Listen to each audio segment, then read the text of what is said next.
you have an encounter you'd like to hear narrated on this channel? Well, if so, send me an email with all the details. You can email me at contact@buckeyebigfoot.com.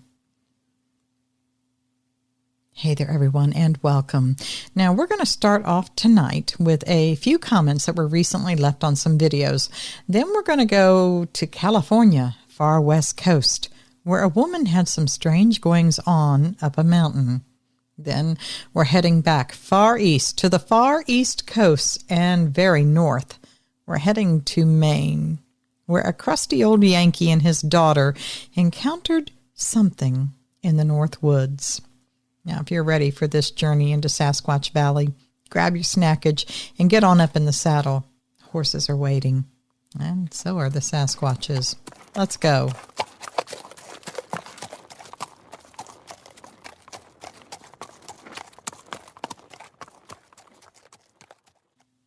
This comment was left on a recent video about park rangers knowing Sasquatch exist. And Good 7 Bad 13 said, "Okay, so funny story about park rangers and Bigfoot. My family went to Yellowstone a few years ago. There was a snowstorm happening while we were waiting at Old Faithful. The power was out, and several park employees were milling around. I struck up a conversation with a few and jokingly asked, 'So, have you guys seen the hairy guy running around?' I got a few laughs and jokes, but a newer employee admitted she had been hearing some weird noise at night around such and such area, and when her supervisor walked by and cut her off saying, 'He's not real,' and kept walking, she went silent and said nothing more. Something funky is going on there." And here's what Canaan 4881 wrote. "We went to a very primitive, heavily wooded camping area and hiked out to camp on 2 of those nights. There was something in the woods making a hi-ya noise. We stayed in 3 different areas, and this thing would follow us and only be close to our young sons. It only came around once it was very dark, and we couldn't see a single thing, no matter how much we looked. Does anyone know if there's a night bird that makes that sound? Any suggestions?" Well, Canaan, I have no suggestions. How about you, squad? Got any? Leave them in the comments below. So, I believe in Bigfoot. I think due to the consistency of the stories and the history of people seeing this creature. The amount of time people have been seeing the Yeti in the Himalayas, for example, goes incredibly far back. Since watching your videos and others like it on YouTube, mostly as a great sleep routine, I've come to a personal conclusion that these creatures must be able to dimension walk, or something similar. Wherever their home environment is, they must have easy access to a wormhole, or portal, for lack of a better term, that we on our Earth plane can't tap into as easily. It explains the absence of proof that you talk about at the end of your videos. At a moment's notice, they must be able to vanish without a trace and then come back whenever they please. I've heard Joe Rogan say something similar on his podcast, and for me, it feels like a plausible line of thinking when factoring in the countless sightings and experiences people have had with these amazing creatures throughout history. Now, as far as my own experience, it's pretty tame compared to others on your channel, but here it is. I lived in Southern California for many years and will probably move back again at some point.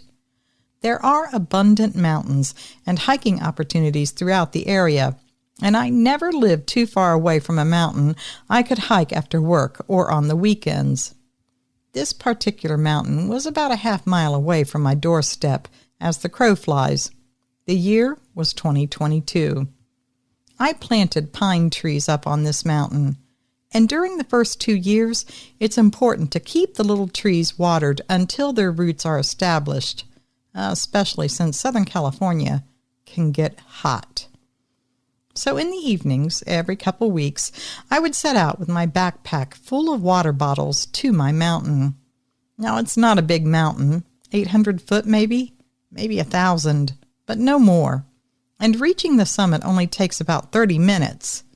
Along the way, I would stop and spend time watering the trees I planted, spending a good 20 minutes on each. It was such a peaceful and relaxing time. I could hear the water soak in deep into the dirt around the roots, and it always felt good to watch them in the calm evenings.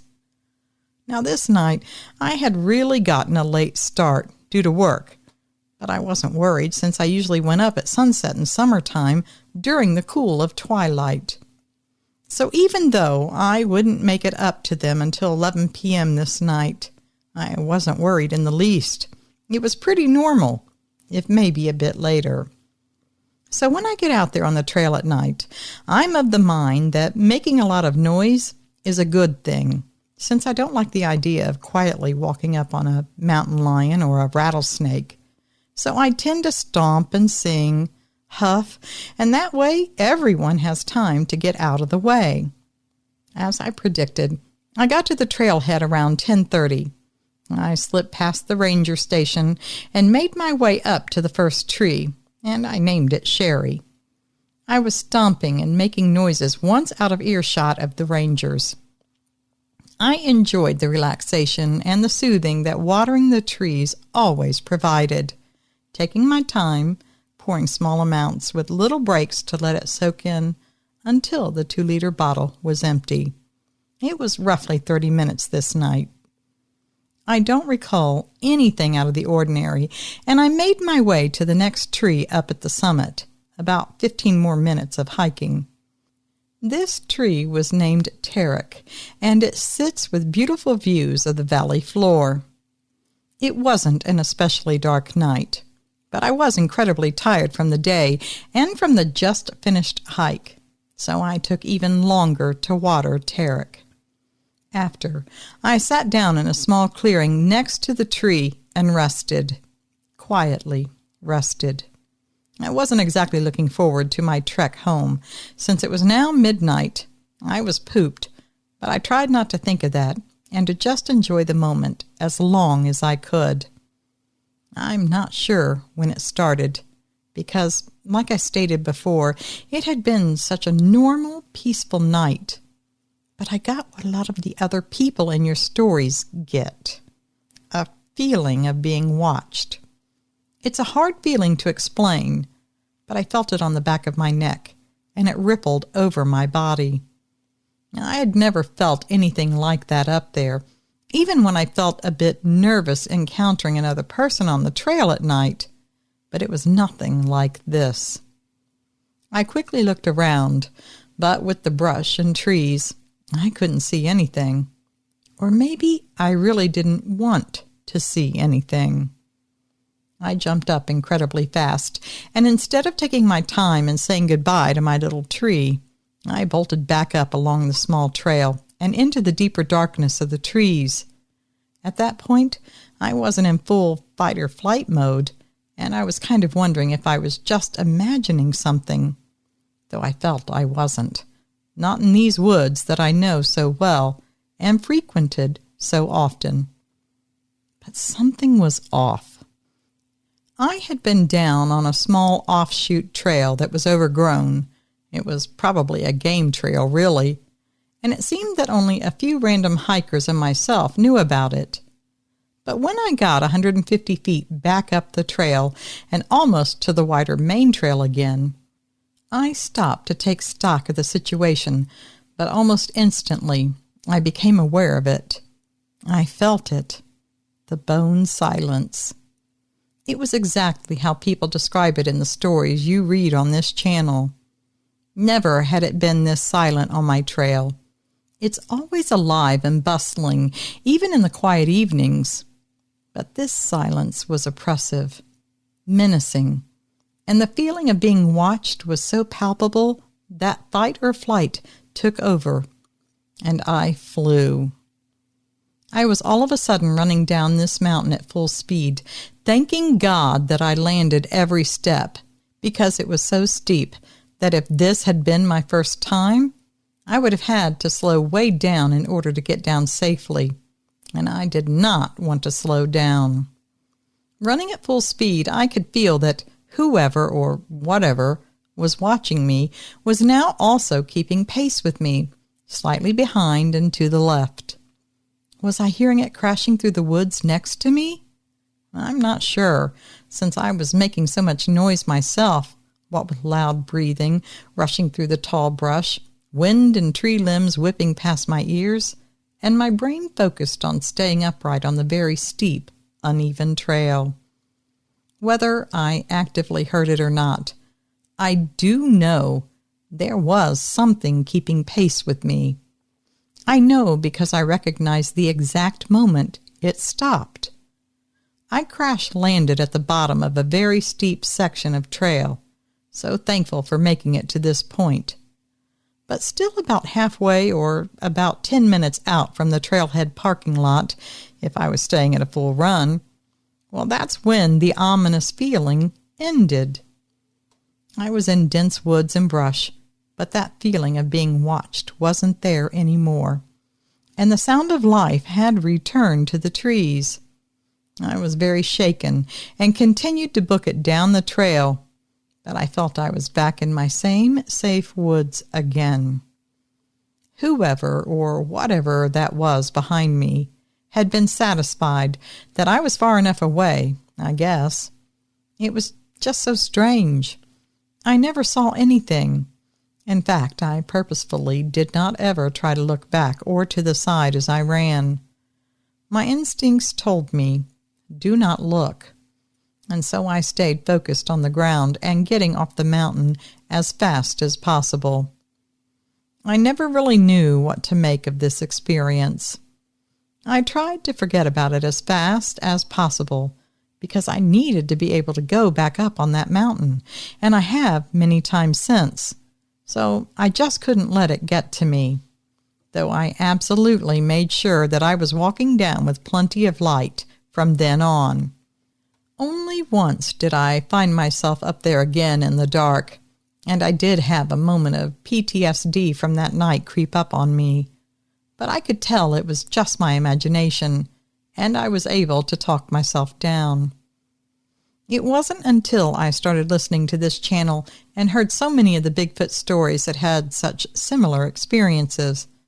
The abrupt feeling of being watched, the sudden deep silence, the feeling that something is keeping pace with you, as if forcing you out of the woods. Could it have been a Bigfoot, or possibly another cryptid I'm completely unaware of? I think I know what I believe now, but I'm curious to see what you think, Nance, and the squad. I know this was tamer than many stories you share, but if I have any other experiences, I'll make sure to write in. Thank you for all the stories you share. It definitely helps and is great to listen to. Here's to all the best, and take care in 2025. Signed, Seth C.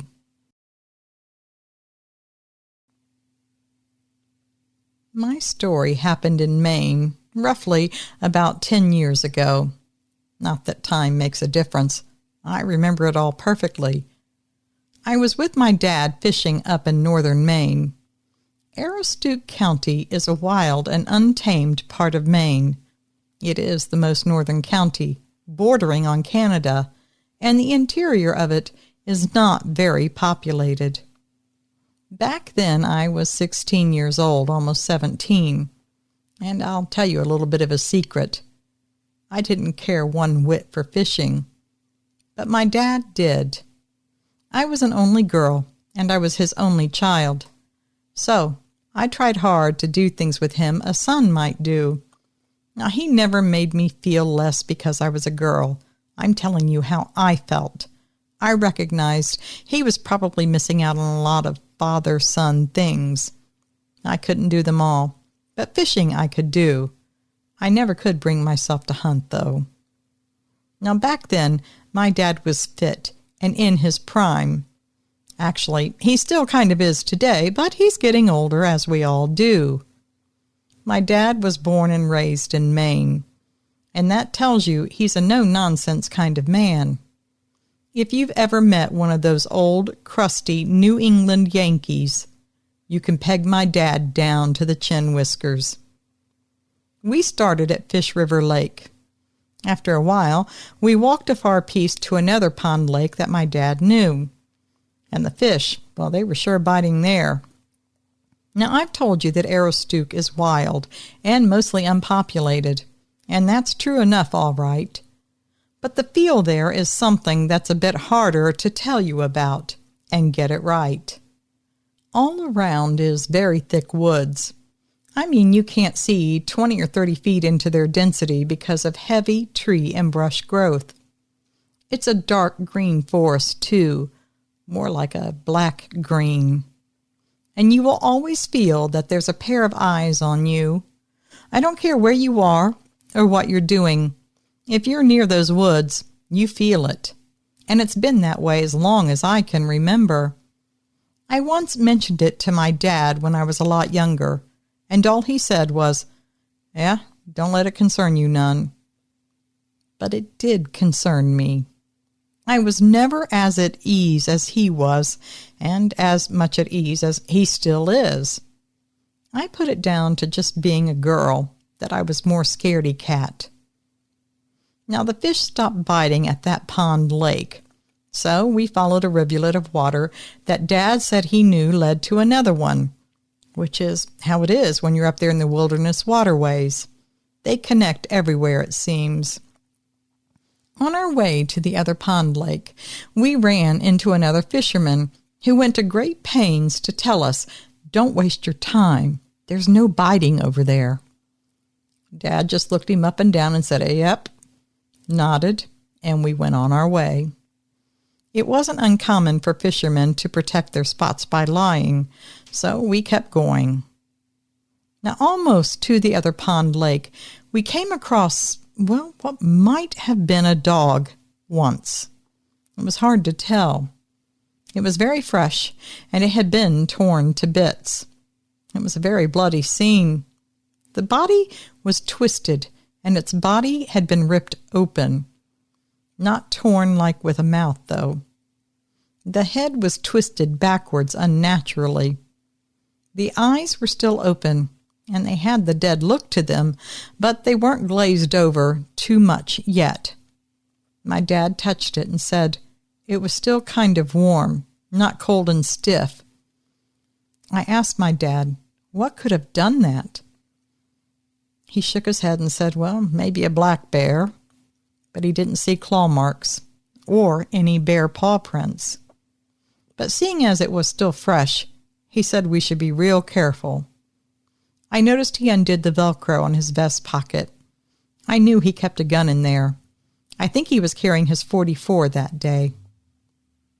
We got to the pond lake, and the fish, boy, were they hopping and biting. We had a good day. We caught our limit, packed up, and started the walk back the way we came. Now, this was total about a 6.5-mile walk, all said and done, to get out of there. Part of this walk was through woods. Then we walked on a dirt road for a while. Then we crossed another patch of woods and came out to another road, which was where we had parked. It was in the second patch of the forest. I was tired, and we weren't talking much. We'd been out for about 9 hours that day. I was walking beside and a half step behind my dad on the path, which wasn't quite wide enough for both of us to walk side by side. All of a sudden, he stops on the path, and he reaches out his arm to stop me. It was kind of like what a mom does when they have kids in the car and they have to slam on the brakes. My dad did that and made me stop. The whole time I was walking, I had been looking down and not up. That was my habit on these long hikes. That way I never thought about how far we still had to go. But he did that, and I whipped my head up to look. Next thing I heard was the sound of Velcro being ripped apart. He had closed that pocket again at some point in the afternoon. He was going for his gun. And I thought to myself, oh Lord, we must have walked right up on that bear that tore up that dog. I remember looking up at my dad, and even from the side, I saw his face was pure stone. Pure stone. I felt his arm in front of me on my chest, pushing me backwards as he stepped forward. I saw his gun was completely out, and he raised it. He was pushing me behind. That is when I looked ahead, just before he blocked my view. I didn't see it at first, not in the half second I had to look. But at the same time, as much as everything was happening so fast, it was also happening in a strange, slow-motion kind of way, like in the movies. I know this sounds weird, but if it's ever happened to you, you'll get it. Now, when I looked to where he was looking, I just saw dark green brush and trees. But then no, right before he blocked me, there was something else there.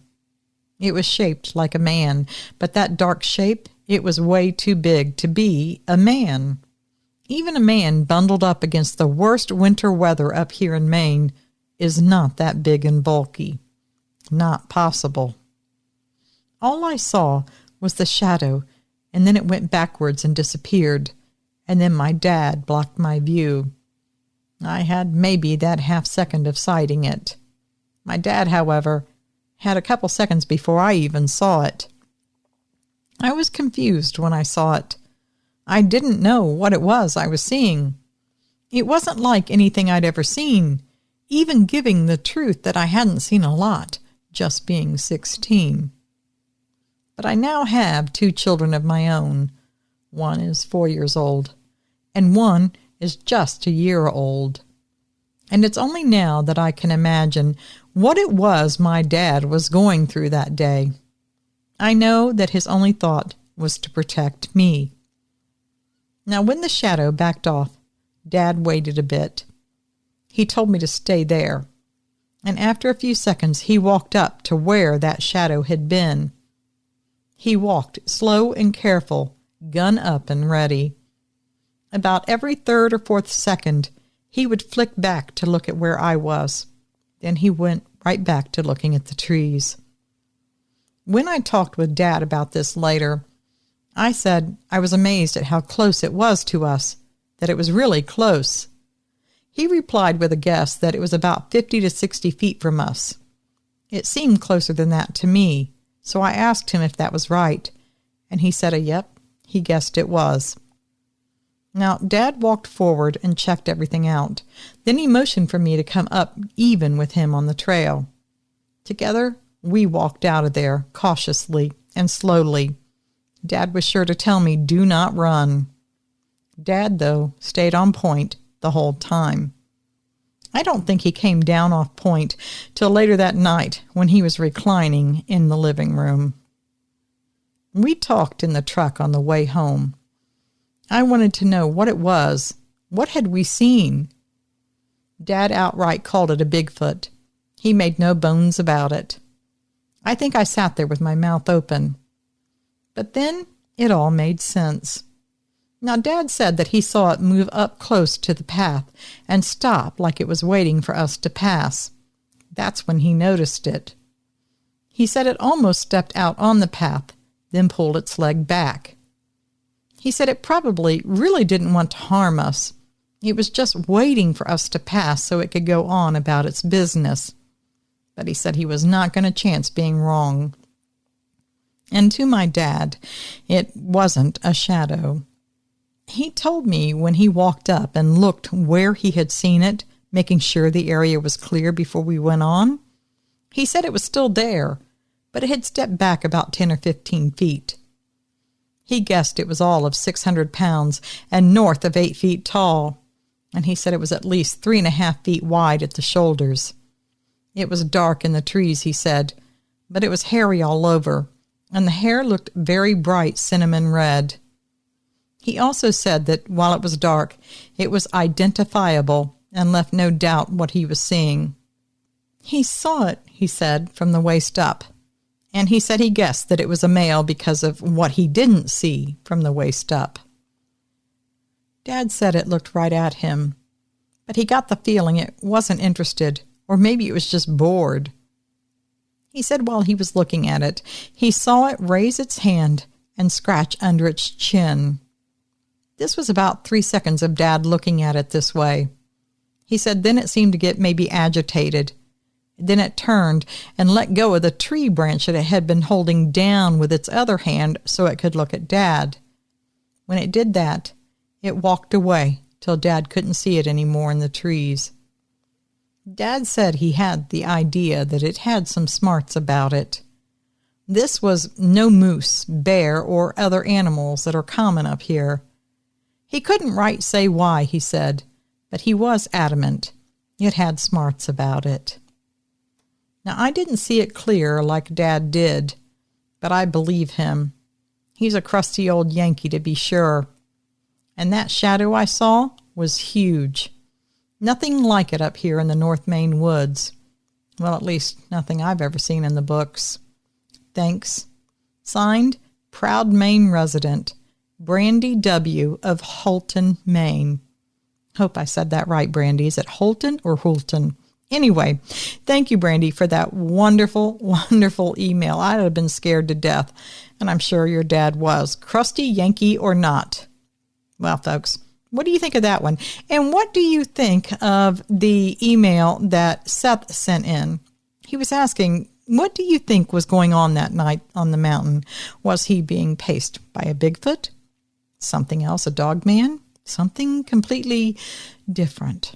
Well, tell us your thoughts in the comments below. All right, folks. Well, I think that's going to be it for tonight. I do hope you've enjoyed these. I know I have. Until we are ready to meet up again, please keep in mind, always remember, absence of proof is not proof of absence. Thanks for listening, everyone. Have a great weekend.